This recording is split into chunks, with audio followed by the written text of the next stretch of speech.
The bells began low, as if the sea itself had learned to speak and found the first word heavy.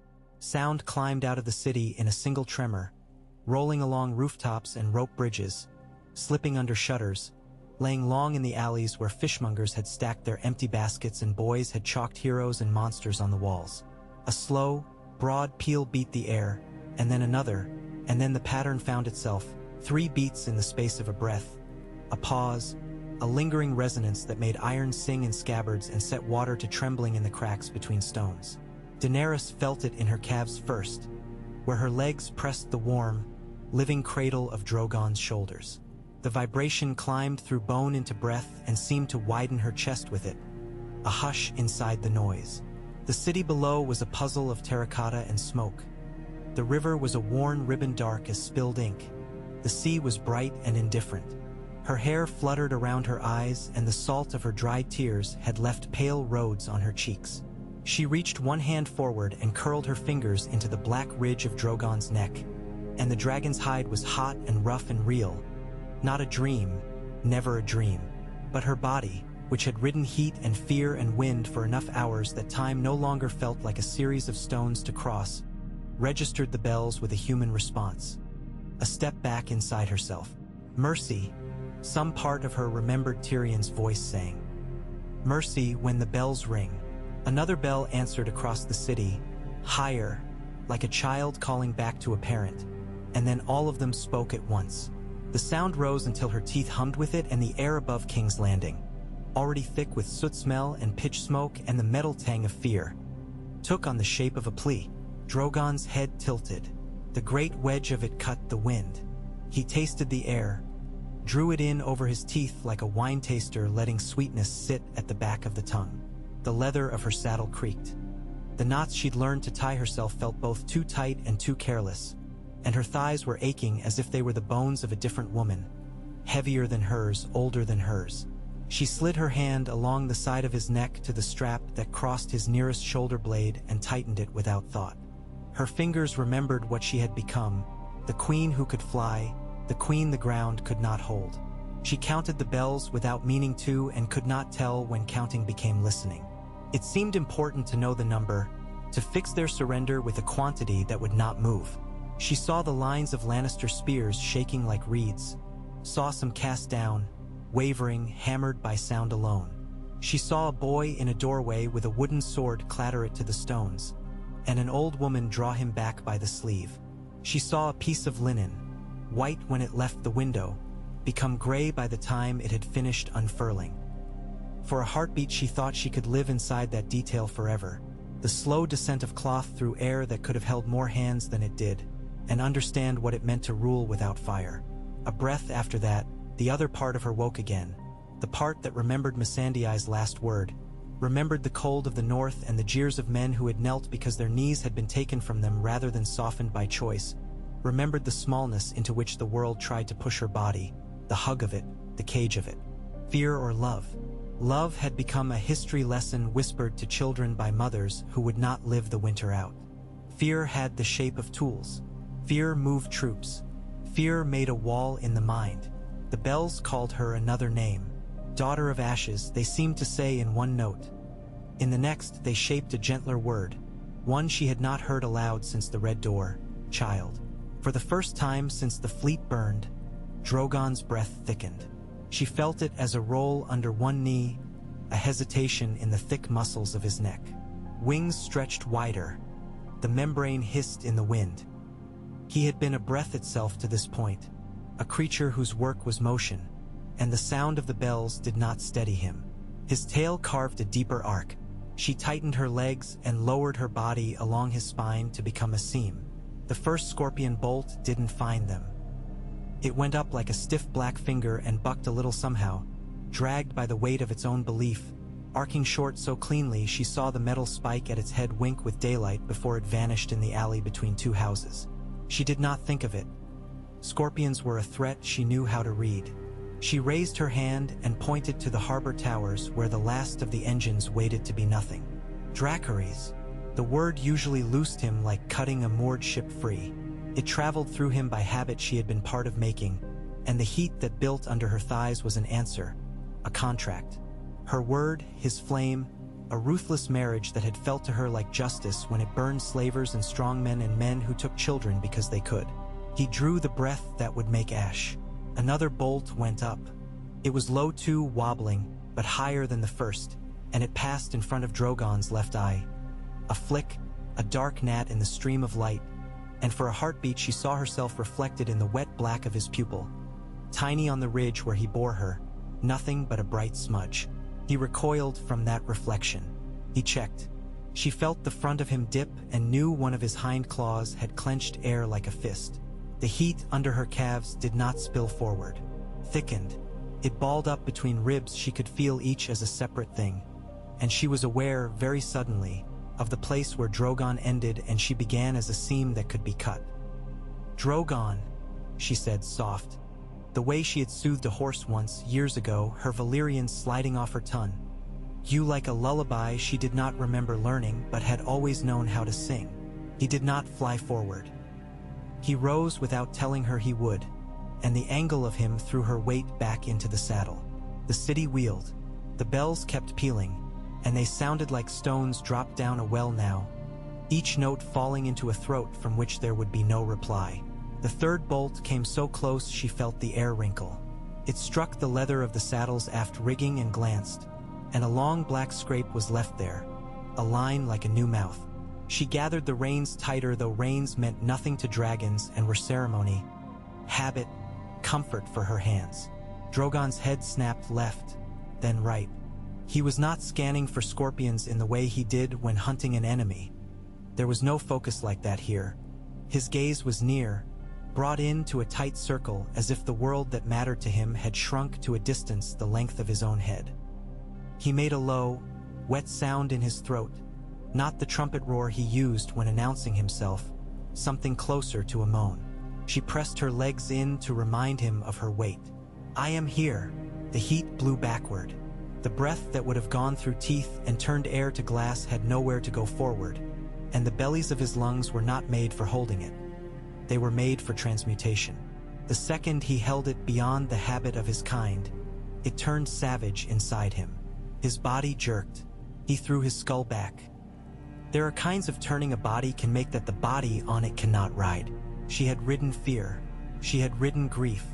She had ridden wind and smoke and the hysterical music of battle. She had never ridden the way an animal tries to whip itself free of something it suddenly understands as an error it cannot live with. Drogon's head came back so hard she felt the wave of it like being hit in the heart. The line of his neck bulged and the fins along his jaw flared. And for the first time since she had climbed onto him as a girl in a pit with a crowd all around her wanting blood, his teeth faced her. Her body taught itself to move. There was no room for thought in it. She threw her weight left and bore down, trying to make herself small along the curve of his neck. The first gout of fire did not leave his mouth in a streaming ribbon. It blew like a fist. It was shorter than any Dracarys she had given him. It doubled back with the wind and lit his own cheek and part of the saddle leather where her thigh had just been. The smell of burning hide and oiled leather and hair, her hair, broke her open. The world compressed to three things: heat, the sound of his pain, and the terrifying honey-slow tumble of gravity beginning. He had never struck at her. In all their time together, he had learned where she was, where she wasn't what she meant. Some corner of her mind, even inside the scramble to keep skin, took the fact in like a blade. He ripped the strap across his shoulder blade with a swipe of a foreclaw. The saddle tilted. Instinct, no memory of training borrowed from men who had trained other animals, sent her hand to the release knot she had tied herself. The way to live was sometimes the way to let go. Leather slithered. The knot surrendered to her fingers, and there was nothing under her except air. The city rushed up like an answer to a question she had not asked. She struck a sloped roof of red clay tiles and felt them break under her like teeth. Her hip went vertical to her spine and then past it, and time ran syrup thick then thin, like someone wringing out a cloth. Her breath went out through the back of her head and came back in through her ankle. She could not understand the topography of her own body. She fell again. A thin ridge caught her ribs and slid, scraping the skin over bone. And then a balcony appeared and failed under her, with lathing cracking like knuckles. She landed in darkness so immediate it felt wet.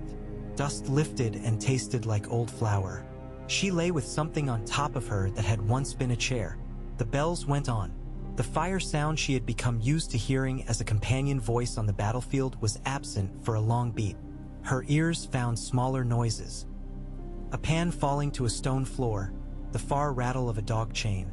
Her blood making a shush-shush in her ears the way the sea had made when she had been very small and had fallen asleep with her ear against wood on the Bravosi galley deck. If she had known how close to the skin her body had carried all the old winters, she would have feared this chill more. She did not move until she discovered that she could not bear not to, and that staying still would mean she was choosing something forever. She shifted her left arm.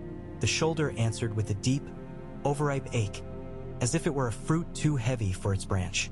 She breathed. The breath was a broken plate in her ribs. The chair slid off her and the dust settled, showing her a roofline above and the shape a skylight had once been. And the light coming through it was the light of a city afraid of itself. The first voice she heard belonged to a child. It came out of the dark corner of the room she had fallen into, an attic, a storage. The voice had to come around something to reach her. It bent, it wrapped itself. "Ma'am," it said, not to her at first, but the word found her because she was the only thing in the space that had changed. Daenerys turned her head because she needed to know whether the child could see what she was. There was a hesitance in that thought, a hesitation between naming herself the thing she had trained these people to dread and reaching for what she had wanted to be. She pulled her hair back from her face and her fingers were black with soot and the hair's pale length had singed ends. There was a woman's breath behind the child's voice, the hush that mothers learn because there is no other cure for small, tight fear. "Stay," the breath said, barely sound. A hand found a shoulder and drew the smaller body back a step. Then the woman spoke and made her voice a shape it had not been made for. It tried to be a wall and failed, and did not matter that it failed. "You've broken our roof," she said in the way a person talks when a more obvious sentence is too dangerous to say. Daenerys sat up a little and the rib flared at her with a white flower of pain. She had once learned the names of bones in a language that would not release them from being bones. Names never made bodies obedient. She pressed her palm against the sore place as if she could convince bone to be kinder to her skin. She had learned there was no kindness in bone. "I will mend it," she said, and had to pause because her throat knew the difference between a queen's promise and a stranger's and made her say the second one. The woman's face found the light. She was neither old nor young the way most lives are. She had two deep lines beside her mouth, where the habit of pressing her lips together had worn the skin. She had hair that might once have been yellow and now was the color of straw left in rain. She looked at Daenerys's leather and the burned edges, and the pale hair dirt had darkened and then lightened, and she saw the shape she had been taught to fear. But she also saw a woman whose side was beginning to swell where ribs had been struck like harp strings too hard. "Water," the woman said to the child, and the child left the corner in a burst and tripped on a broken tile and got up again and ran, and the smallness of the bare feet onward spoke of other mornings, a regularness no bells had found and broken yet. Daenerys waited. She listened to her breath travel through a path it had not promised to take. Her hands found the ties of the harness she still wore around her torso and loosened one because later that tightness would be too much. She thought of the sea for a moment with a clarity that felt stolen. She had not been able to think of it cleanly for a long time because her life had made water into a place to be beaten back from, a distance between her and hunger when she had lived in hunger. Now it presented itself as proof that the world did not notice if she lay down for a while in this attic like a child hiding in a game. The sea went on making and unmaking itself. The child came back with a clay cup with a chip in the lip. The water inside had borrowed the taste of whatever else had been stored in the cup. Cured fish, a memory of something sweet. Daenerys raised it and drank and felt her mouth level out. She wanted to ask for more and did not because this was not her house. Not her war room, not a place where men brought trays to her when she nodded. She swallowed the last mouthful and offered the empty. The woman did not take it. She was looking at Daenerys's left boot. The leather there had blistered. A patch of skin just above it, where trouser and boot had met and not agreed, was a dark wet red, edged with white. She did not hold horror there the way a court lady might. She held the kind of evaluating concern that had examined chicken feet and infant rashes with the same attention. "You need clean cloth," the woman said. She did not ask who Daenerys was. She did not ask what had broken the sky above her roof. The bells went on, and the two of them sat inside the space between beats and made something that had not been there before. "I am," Daenerys began, and the piece of language that came immediately was a title, the long one that used to feel like it could fill a room like heat and now felt like a shell she had not quite grown into. She let the words fall back down her throat. She felt unarmored and knew it. "You're hurt," the woman said. "That's all just now." She motioned toward the cut cloth bundles in the corner, where a loom had been leant against the wall. "I do mending for the baker and the glassman and sometimes the armorer's row when they feel kind. Give me your leg." The woman spoke this last the way a midwife does when speaking to a girl too frightened to obey the easiest command. Daenerys surprised her own body by obeying. She extended her left leg, and the movement made her vision blur at the edges for a heartbeat and then sharpen in the center. The woman's hands were honest. They did not flinch exactly. They did not reveal fear. They touched near the burn, not on it first, as if to teach her again what her own skin was. The cool of water came, then the shock of it soaking raw flesh, then the wrap of cloth. The woman did not waste water. She was careful with it in the way only the poor learn. Her care tasted like a god Daenerys did not know the name of. "Your man has to tell them to stop," the woman said after a long moment, tying the cloth and tucking the end under itself. She had not looked up from the work in her hands, but she had felt the absence of flame. She had seen through a skylight that something had changed in the sky. Daenerys looked at her. "My man." The words were neutral in her mouth, a restatement to give herself time. "The one with the dragon."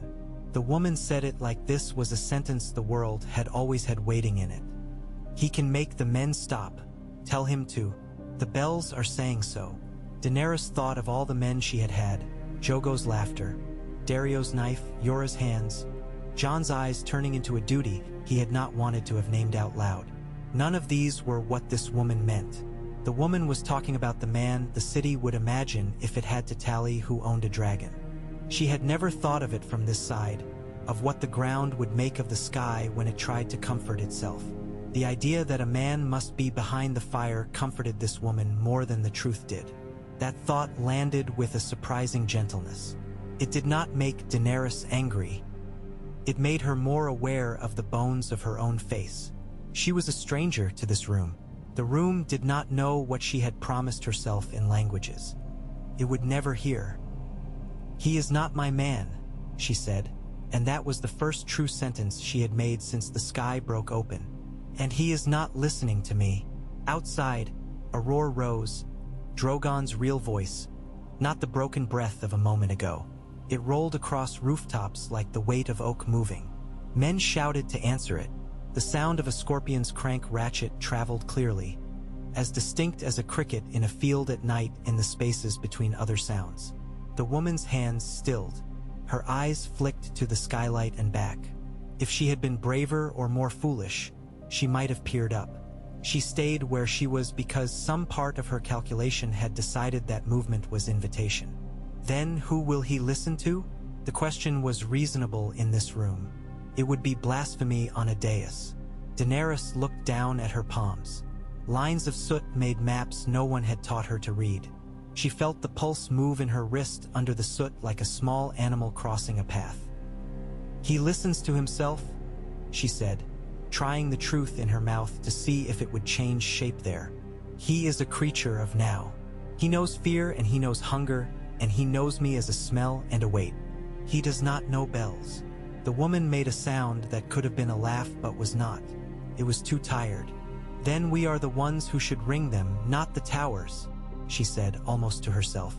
She stood and went to find more cloth, the way people do when they need to keep moving to be people. Daenerys's body had become a study in small disasters. The rib complained with every breath in a way that would tire her more than pain should. The burn felt like a sun had been placed under her skin and told to try to rise. She catalogued and found herself a student of her own limitations. The impulse to stand and go to the roof and call to Drogon with her entire body, the way she had the first time she'd walked into a fire and found the bones of eggs inside it. This impulse needed reconsidering now in light of the fact that he had flamed where she had been an instant before. She could call him and he might come. If he came, what would he do? She pictured him returning to the only thing he had understood entirely until now: destruction. She pictured his head turning toward her with that same drag of muscle and knowledge tilted wrong. She closed her eyes for a heartbeat and saw heat patterns, the way animals do, a dream sight she had learned from sitting behind the heart of so much fire. She imagined herself as a thing that glowed less brightly than a siege engine. It made her laugh once in a sound that was not like laughter at all. "I need to reach the gate," she said aloud, to hear how it sounded, to see if the room would accept the idea as one of its own. "Or a man who will tell them to stop." "There are men," the woman said, and a bitterness that had not been there before surfaced, like old dye in a cloth that had been washed too often. "We have had men all our lives. Men who take the coin for guarding the market and then take the coins from the stalls. Men who say stay and say go and say show me how much bread you have and how much more bread you have. They bring nothing that is not dust unless they bring swords. When they are tired of swords, they bring swords still. If a woman rings a bell, it is so her child will come in before dark." She knotted the last piece of cloth, pulled it tight, and for a moment she let her hands be very still on her lap. "What will you bring us?" she added, not as an accusation, not even as a demand. She simply wanted to hear the way the words felt in her own mouth. The question found Daenerys unprepared for the smallness of its arena. She had always answered questions like that from a dais, from horseback, in a court where answers became edicts and edicts became bread or chains. Here, the weight of truth was measured in cups of water, lengths of cloth. "I brought this," she said, and hated the sentence for its accuracy. "I did not mean to bring this part for you." The shame was not a thing she often let in. She had met it lately in antechambers and learned to go around it. Here it arrived like a person and sat down near her knees and folded its hands. A hand knocked the door below the attic. The woman started and put her hand on the child's head and pushed him down behind a pile of old rags so that his body would become another knob in the stored shadows. The knock sounded again. Soft, then harder, then a fist. Daenerys stood because hiding seated felt too much like waiting to be named. The movement set 3 pains talking at once. She drew her shoulders back and felt nothing like strength in the motion, only a rehearsal of it. The woman went down the steps, each tread complaining like a neighbor. The latch lifted. A male voice she knew by how it took the air without apology came up into the room ahead of its owner. "By order of the Queen," it said, and then hesitated in the narrow way a sentence does when it thinks it may have spoken too loudly for a house that has listened to everything. "By order of Daenerys Stormborn of House Targaryen, we seek the dragon." Grey Worm stepped into the attic space a moment later, ducking under the low beams, and the attic contracted to fit him. He wore dust on his scalp like flour on a baker's apprentice, and his eyes found Daenerys as if he had known precisely where in the room her breath would shake. The woman had not had time to teach her face to be ordinary. She watched this new man and his scars, and her shoulders lifted a little like a bird ready to move. "My queen," Grey Worm said, and even those 2 words sounded like a formation. He had blood on his left cheek, a fleck, and he had not cleaned it because he had not had time and because his body did not mark the place as a thing to be cleaned. He saw the binding at her leg and catalogued it and let it have the kind of attention he gave everything that could kill a man. "The dragon." "I know." She said, because she could not bear to hear him say that word. Not yet. Not in a room that smelled of cabbage and dye and old straw and the human life it kept together with thin thread. "Where is he?" Grey Worm's mouth set itself to answer with either facts or the absence of them. "He burned the scorpions at the southern wall," he said. "He burned Lannister men who did not remember their surrender. He burned Unsullied at the eastern square who mistook him for mercy and stood in his path." He spoke without inflection. To add anything else to the sentence would be to make a world he did not believe in. "He will not be guided." The woman in the corner breathed out in a way that might have been meant to be quiet and was not. The child pressed one finger against his own lip the way children do when they are trying to teach themselves a patience their bodies do not yet trust. Daenerys heard the part of the sentence that would lodge in her. He burned unsullied, her children, as she had named them in the way queens name men sometimes, and the word had tasted right then and not at all here. She saw the square in her mind and the formation, 50 by 10 perfect, holding because that is what formation did, and the sky writing it out in a language it had never learned. She closed her eyes once. She opened them and found Grey Worm holding the room still with the way he breathed. "What of Jon?" she asked. "Astride the ground," Grey Worm said, and the word should have been wrong. "Lord Snow holds his men. He calls them back when fear drives them forward. He kills where killing keeps them alive. He goes to the gate and then inside and then back, and he does not come where I am because where I am is the place that breaks a vow." He meant Missandei. He meant the point where grief would demand something the bells did not ask for. "He looks for you, I think, but there are so many alleys," he added, and something like apology snuck into the precision of the sentence, because he was a man who delivered bodies to places they were asked to be, and could not deliver this one to Jon's eyes. "Take me to him," Daenerys said, and the words were a stone dropping into a well and finding water. She did not look at the woman because she could not survive the reflex that would make her say thank you and we will be back and we will fix the roof and we will stop men who do not stop. Grey Worm nodded once and then looked at her leg, measuring.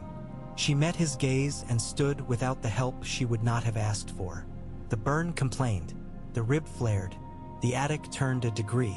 She steadied it with a hand on a beam. The child looked at her with the seriousness only children have when they meet a person whom stories are trying to catch up with. "Your roof," she said to the woman, because she needed a sentence to place in this room to go on living when she left it. "It will be mended." The woman's mouth almost moved into a smile that would have been too much like forgiveness. Stopped halfway.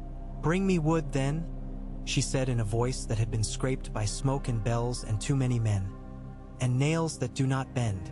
Daenerys nodded as if she could carry both wood and nails in her hands. They went back down through the house and out into the street, and the street was full of a dust that tasted of lime and old mortar. Men ran with their heads down because the sky had proved itself careless. A woman carried a couch that must have been the weight of 2 men, and she was not surprised at her own strength because fear had made it loan her a man's body for the hour. A dog stood in the mouth of an alley and barked until its throat gave out, and then it stood there with its mouth open as if sound would come back into it if it waited. Grey Worm walked a pace ahead of Daenerys without turning his head. If he had turned it, he would have had to see her as a shape inside the city, not above it, and his body would have argued with that. He had learned to hold a line with his eyes. He moved through men and they moved for him because he carried not just a spear but the history of spear lines behind him. They came to the small square with the pear tree in the center, black leaves hanging limp with soot. The tree had offered shade to a man selling eels in the spring and to a woman who bled a pig in the fall, and now it offered nothing because the sun had become a complicated thing and so had shade. Jon Snow was there, back turned. His hair matted into ropes by ash and sweat, sword raised.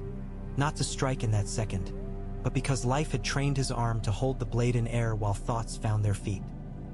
He faced a line of men in red and gold who had lowered their swords when the bells began and had lifted them again when something in the air told them that life had become lawless and their oaths were questions. He did not hear her at first because men in battle assign their hearing carefully. He shouted something to his left about the line, and then he looked right instinctively because death often came there in a city fight, and he saw Grey Worm and in the same moment saw Daenerys behind him, and the city let out a breath. His eyes, even in smoke, were very precise. They looked from her face to the binding on her leg to the angle at which she held her shoulder and read what they needed. He stepped toward her with a motion that had in it a dozen refrained impulses, hand on her arm, fingers at her jaw, a word he had not said and would not, but he stopped at the distance a commander stops at from a queen. "You fell," he said, and the past tense carried awe and disbelief and scolding and desire to go back in time and break its back.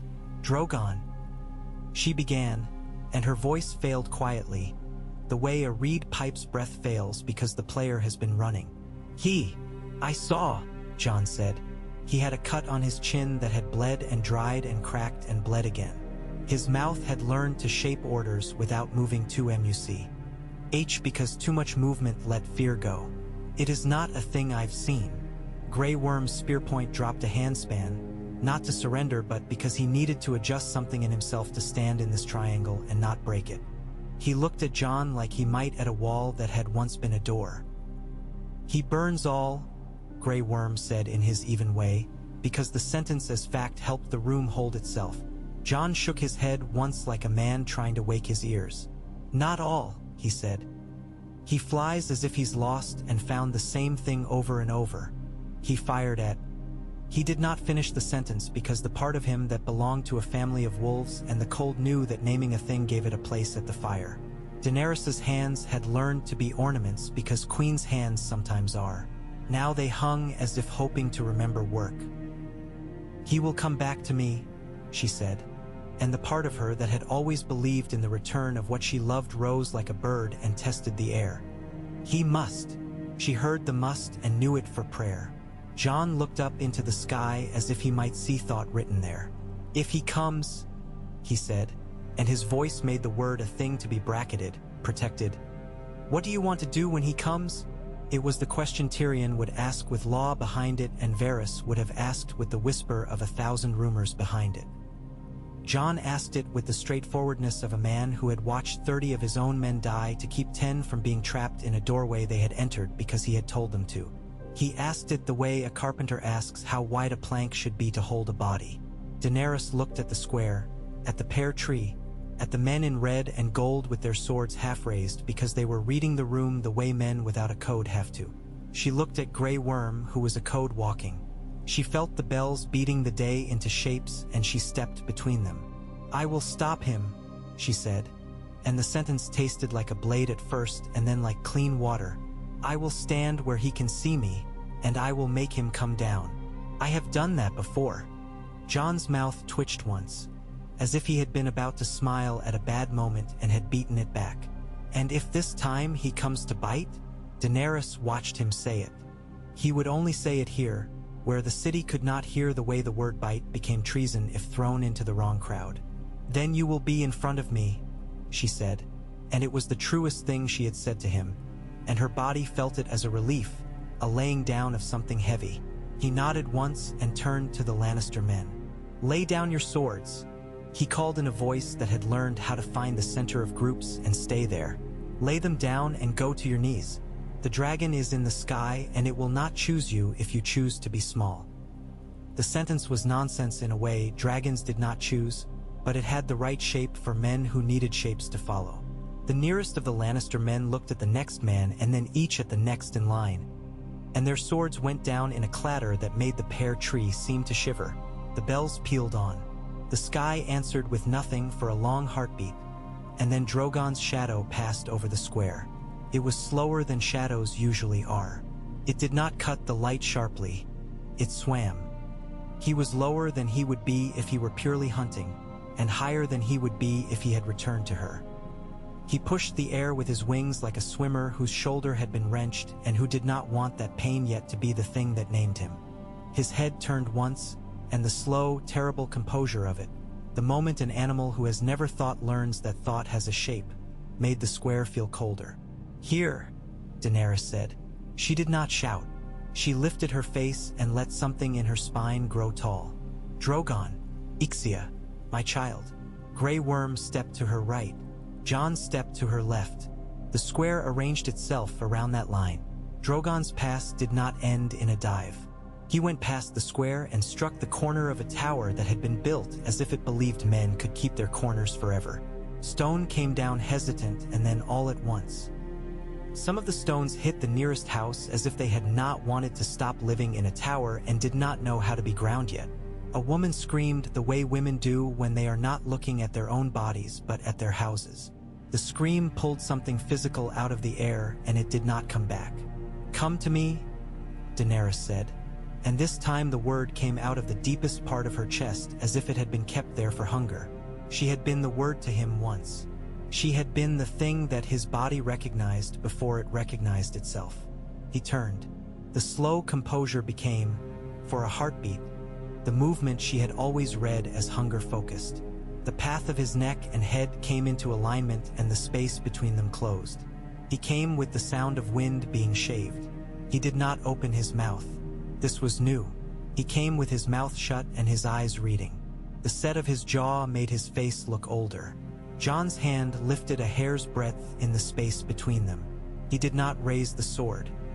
He could not raise it to a dragon that had not yet offered battle without offering battle to the woman at his side too.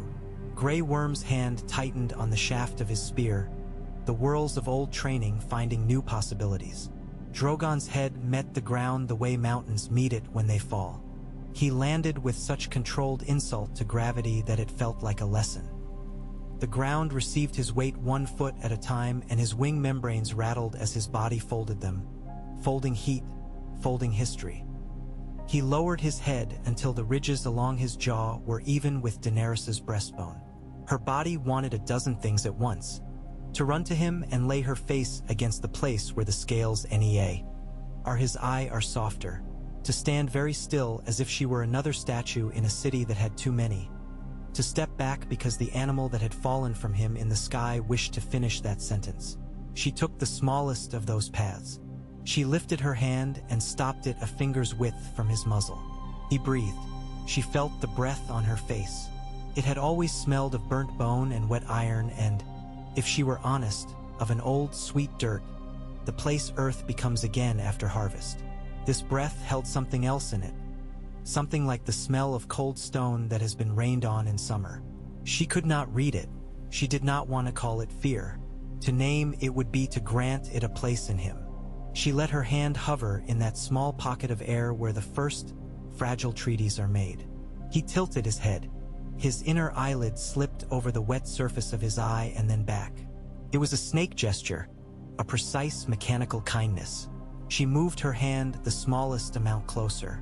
His mouth opened a fraction, and she saw the inner edge of his teeth where they meet the soft tissue, the place where a dragon speaks the word hunger to itself.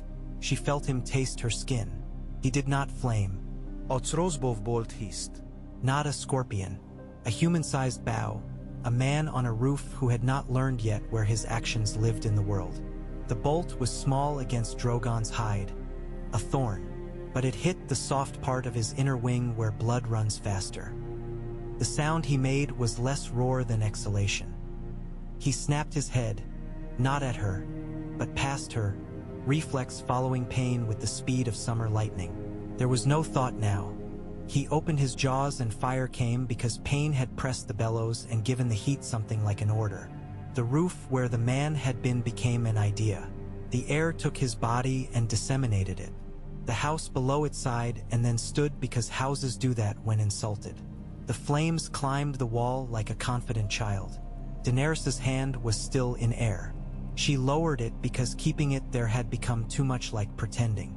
"I cannot do this here," she said quietly, and she was not speaking to Jon, not speaking to Grey Worm, not even to herself. She was speaking to a corner of the air that had known better days. "Not like this." Jon heard something in her voice and put aside the part of him that had been trained to believe that battles could be made tidy with enough obedience. "We find a place he's known you," he said. "Not a square like any other. A place that has the smell of you deep in it. Not the keep," she said, and she and he understood why without saying it. The Red Keep's smell was stone and old blood and men's voices echoing across mortgages of violence. It smelled like her father's last hours would have smelled, and men had told her that a scent like that once learned never leaves a stone. The bay. She saw, in the mind's hall of pictures, the place at the very edge of the water where a dragon's belly had rested when he was small enough to be mocked by waves. "Then the bay," Jon said. He looked at Grey Worm and Grey Worm nodded once. He did not have to like the plan to make his muscles make it true. "We draw him without drawing everything else." Jon looked up at Drogon and spoke to him as if to a horse, which was a fool's act and not. Jon had learned that animals sometimes listen to confidence before they listen to language. "Come on then," he said, and made a sound that had moved dozens of living things in a dozen winters. "Come on, you great brute." The dragon did not move because a man told him to, but he lowered his head again so that the line of his jaw aligned with Daenerys' shoulder, and she took a first step.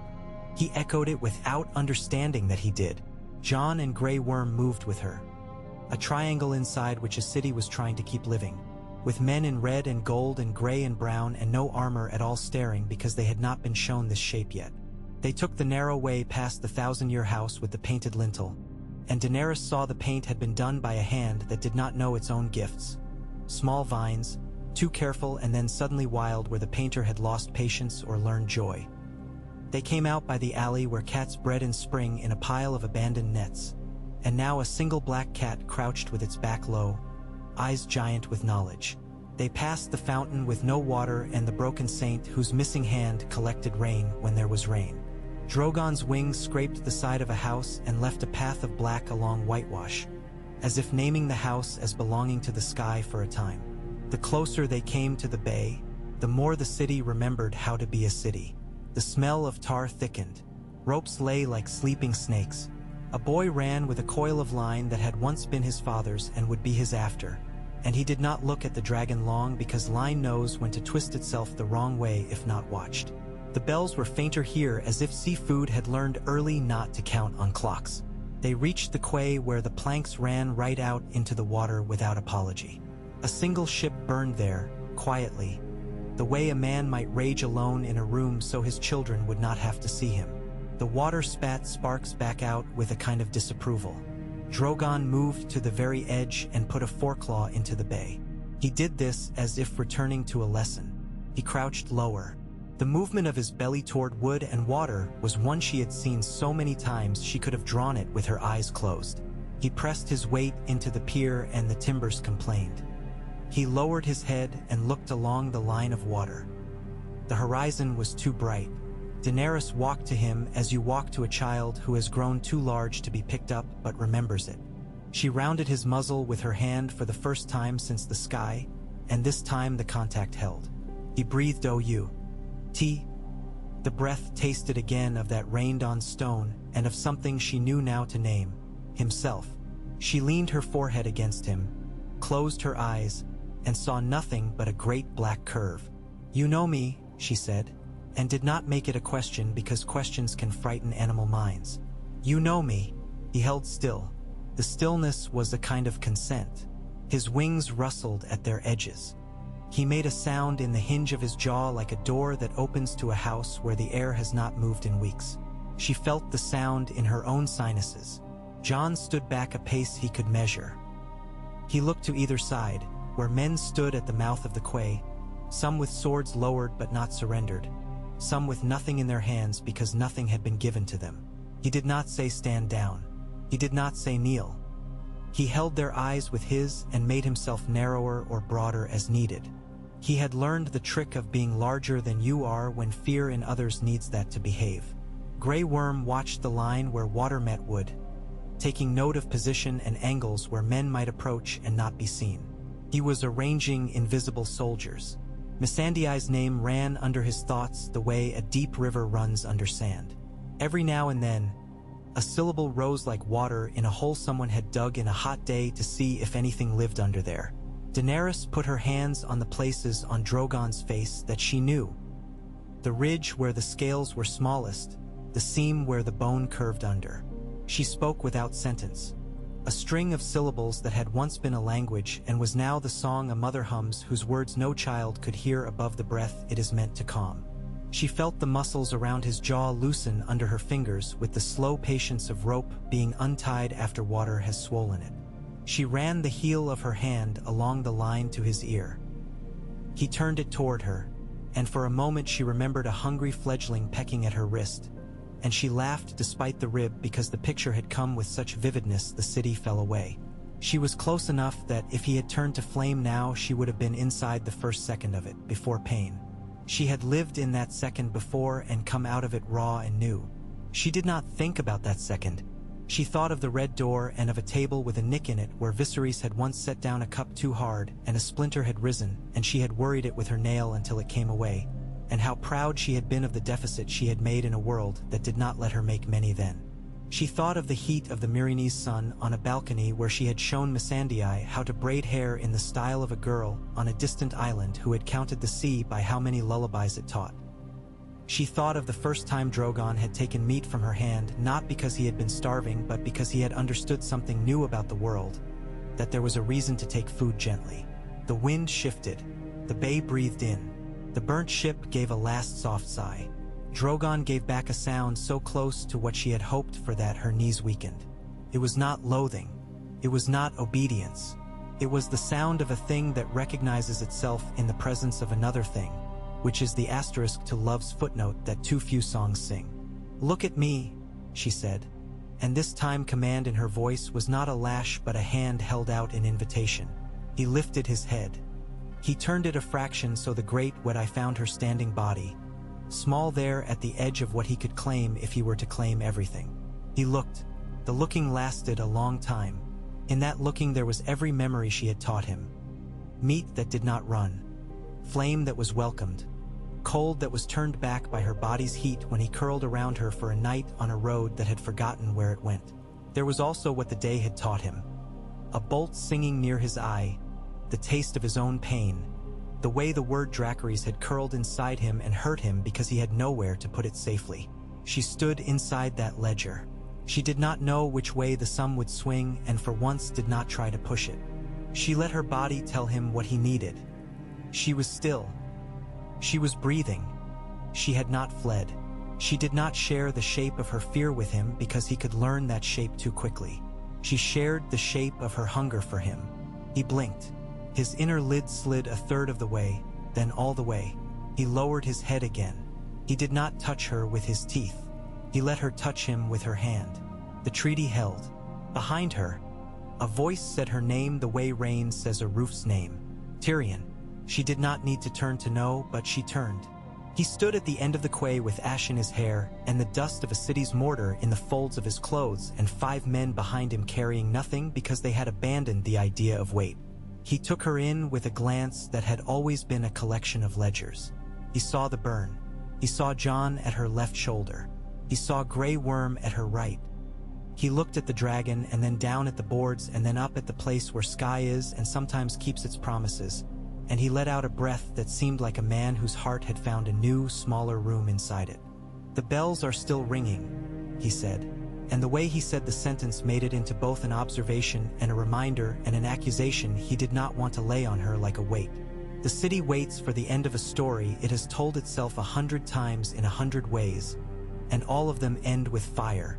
"They will not," she said, and she surprised them all, herself most, with the ease of it. The words slid out of her as if they had been waiting for this precise part of air to be made. "Not today." Tyrion nodded once and looked at Jon as if to test whether Jon would call the sky a liar.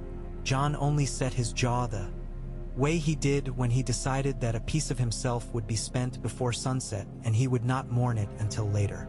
Cersei, meanwhile, stood in a window from which kings had watched their people forget to look up and had felt a kind of godhead and then chill when they realized the god had not been them. She watched the quay through a glass that made details present and stripped them of context. She saw a woman at the edge of the water and a dragon bowed, and her mouth went hard because prophecy had never spoken of this shape. Qyburn murmured a number beside her. The count of scorpions still loaded, men still breathing, but numbers had begun to bounce off her skin. Jaime's absence lived in the room the way the smell of rain does after the sky has closed again. She put a hand to the sill and felt a tremor come up through stone, too delicate to be a battering ram, too large to be a rat. It was really the bells talking to the bones of the keep, and she pretended it was the city's fear. "Send them," she said, and the them meant men, always men. "Bring me the head of the dwarf," she added out of habit. The way a woman says light the lamps when evening comes, and the habit surprised her with its smallness. She swallowed something that might have been a bitterness and was more likely water rising in a dry throat. Tyrion did not hear that order. He listened to the sea instead because it told the truth without opinion. He moved closer to Daenerys and lowered his voice. "There will be a reckoning," he said, and he said it with a gentleness he had learned from men who speak truth to kings at the cost of parts of themselves. "With him, with you, with us. Perhaps today is not the day for any of those. Perhaps today is the day we put a lid on a pot. Stop their scorpions, she said, and the sentence had steel in it again. She had not put all of it down. Stop their mouths. She looked at him. Can you do that with words? No, Tyrion said, but I might convince men who wish to live that another hour of life is worth the price of not being brave for the wrong thing. He looked at Jon. You too.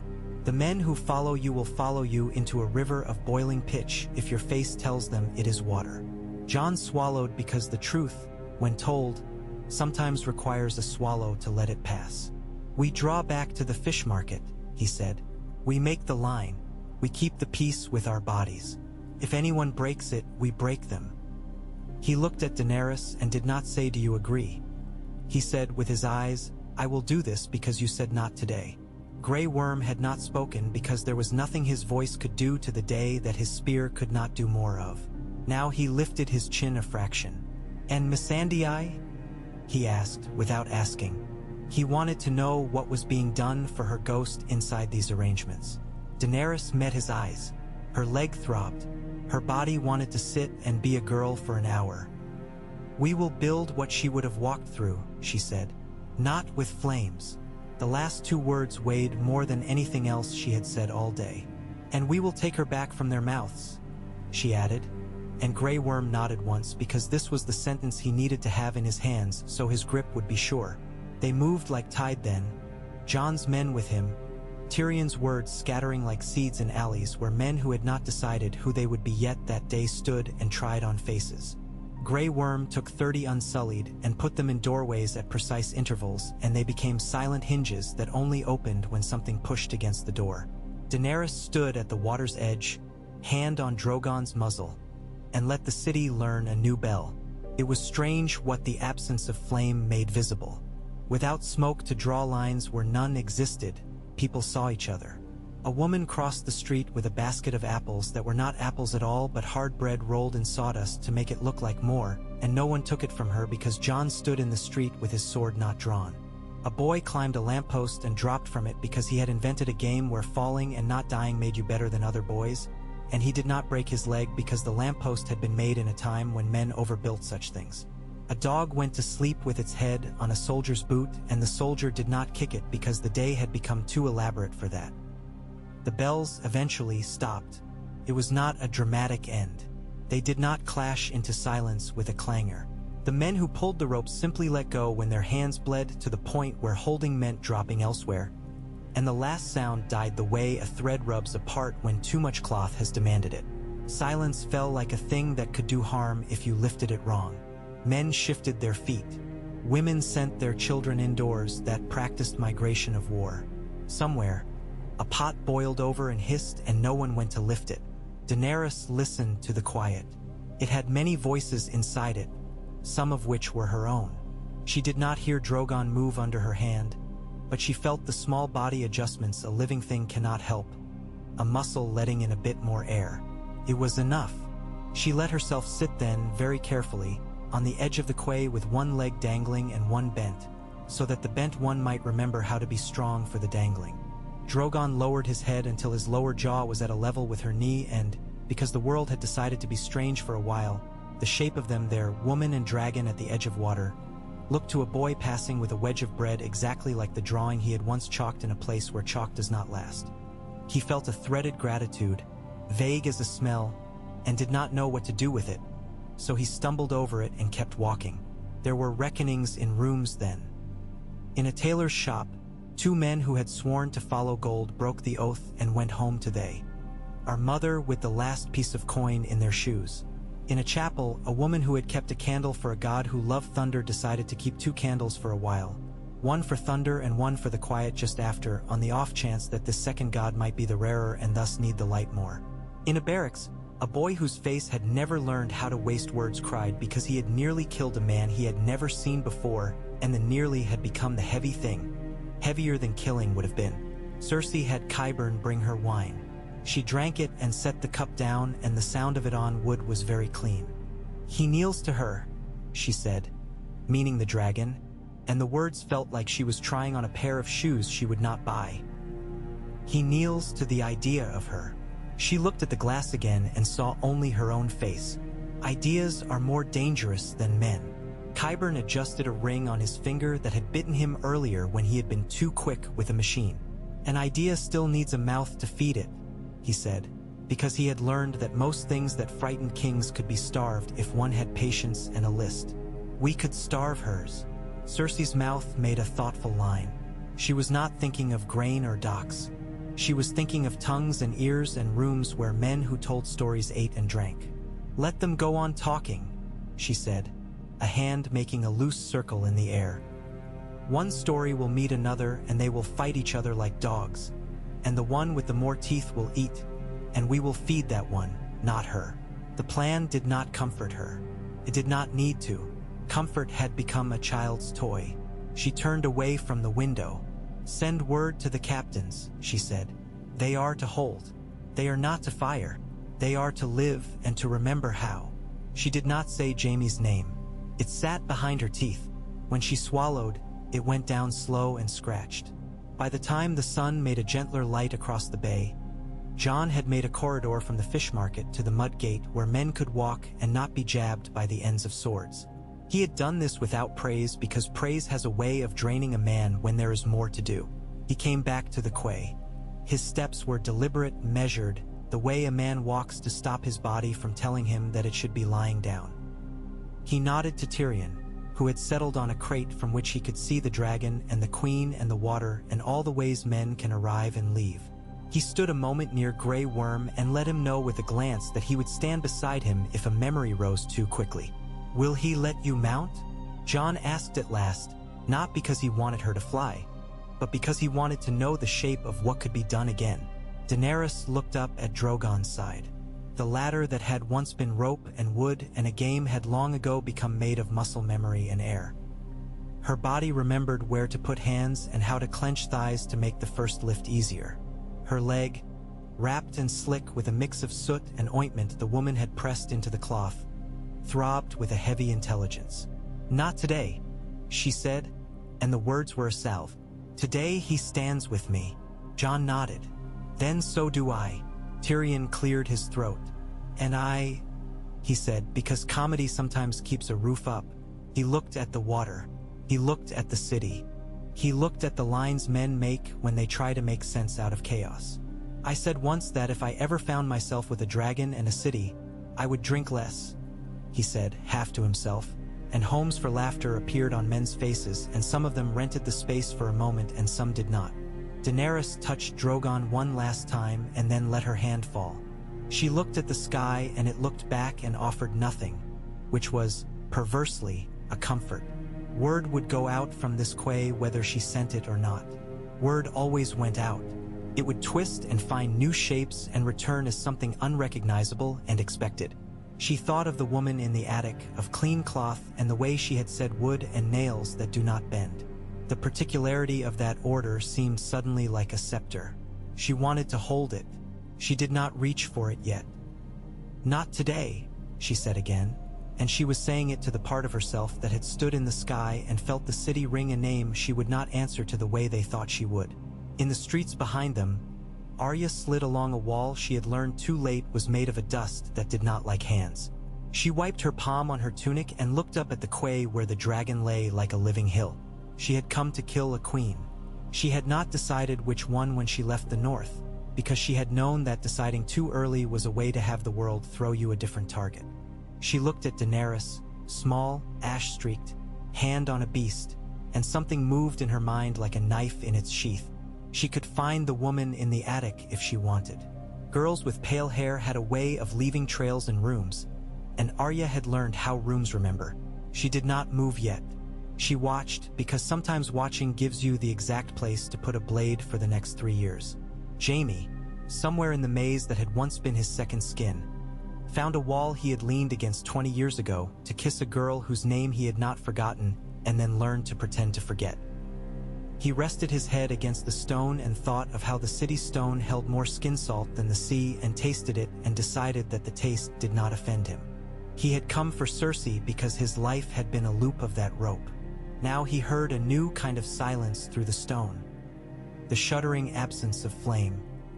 He wondered what a dragon owed to the woman who had made it, and the question made him straighten, because it was as close to a good thing as a man like him would let himself call knowledge.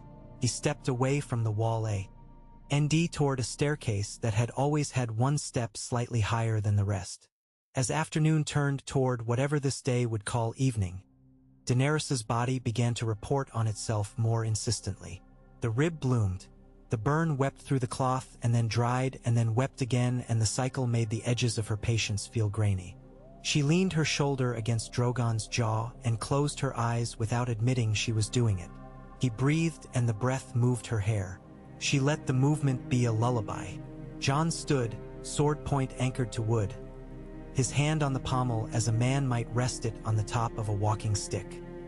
He watched the mouths of streets and measured the hunger of men by how quickly their feet shifted. He learned which faces would break, which could be bought by gentleness, which required a wall. He felt, occasionally, the tug in his chest that was a wish to have been born to things that made sense, and he let it pass without giving it a chair. Tyrion sat on the crate and made lists in his head. He put on one side the men who would prefer the city live and on the other side those who wore chaos like a medal. He rearranged the names when necessary. He imagined the conversations he would have in rooms where the windows were too small and 2 chairs had been made by the same apprentice, one slightly higher than the other. He chose in what order he would go to those rooms. He watched the dragon and the woman and let go of a story he had been nursing, the one in which all of this ended in the way men write songs to be sung back to them by drunk men who want to believe they have always wanted the right thing. He let that story fall. He did not yet pick up another. Grey Worm counted men, counted doorways, counted moments when a blade in the wrong hand moved in a direction he could arrest with his body. He thought, sometimes, of the small house at the top of the street east of the market where Missandei had once watched women gossip and made him listen with her to words that were not war and not love but something in between. He imagined going there and finding the room and sitting in it and hearing that gossip again, because gossip is what life makes when life is not preparing for death. He did not go. He stood with his spear and the spear stood with him. Evening, when it came, did not bring relief. It brought a set of new calculations. Torches had to be set. Men had to be told which dark would be allowed. Doors had to be barred without making cages. Jon sent men down the line to say, "You sleep in 4s. You wake in pairs. You do not light a fire because fire is a god that eats as it is fed, and we have had enough of gods today." Drogon shifted. He made a soft noise that might once have been a kitten's if a kitten could have been made of coal. Daenerys's hand slid of its own will into the place where his scales made a pattern she had only ever seen in him. "We will sleep," she said, and she could not remember when last she had promised sleep to anyone. "We will sleep and wake and see if the sky still holds." Jon looked at her then, and if there had been a word he could have given her that would have built a shelter in the air, he would have given it. He had none. He had only his body and the line his body made when he stood where dying would matter. He colored that line with steadiness. She took what steadiness could be taken and tucked it under her ribs where pain had been. A gull cried in a way that made the quay sound like a place where fish would never be sold anymore. The tide moved. The city changed its weight on its haunches and decided, for that hour, not to run. In the attic where the roof had been broken, the woman and the boy ate bread that had found a softness near its core. The woman touched the new which she had found in a yard where men had left lengths too short for ships but long enough for floors. The boy asked whether the dragon was a man's or a woman's, and the woman said it was neither, and the boy said, "Then it is mine," and laughed because he had stolen something from the world with his mouth. Cersei turned her face in the glass to see what she would look like from a different angle. Qyburn spoke softly to the men he sent to the Scorpions and told them to sleep where they could and to dream of mechanisms that did not break under stress. Jaime climbed a last set of steps, and the movement set his body in a rhythm that matched an old song, and he did not name it. Arya lay along a rooftop a street away from the quay and watched the line of shadow that was dragon and the small white that was the queen's hair. She held inside her 3 possible paths, any of which would feel like something she had been made for by other men's choices. She did not move. She counted her breaths until counting stopped being a friend. And Daenerys, with the bells finished and the sky less a voice and more a house again, breathed into the night. The leg ached. The rib learned a new way to be. The dragon's breath warmed her hands.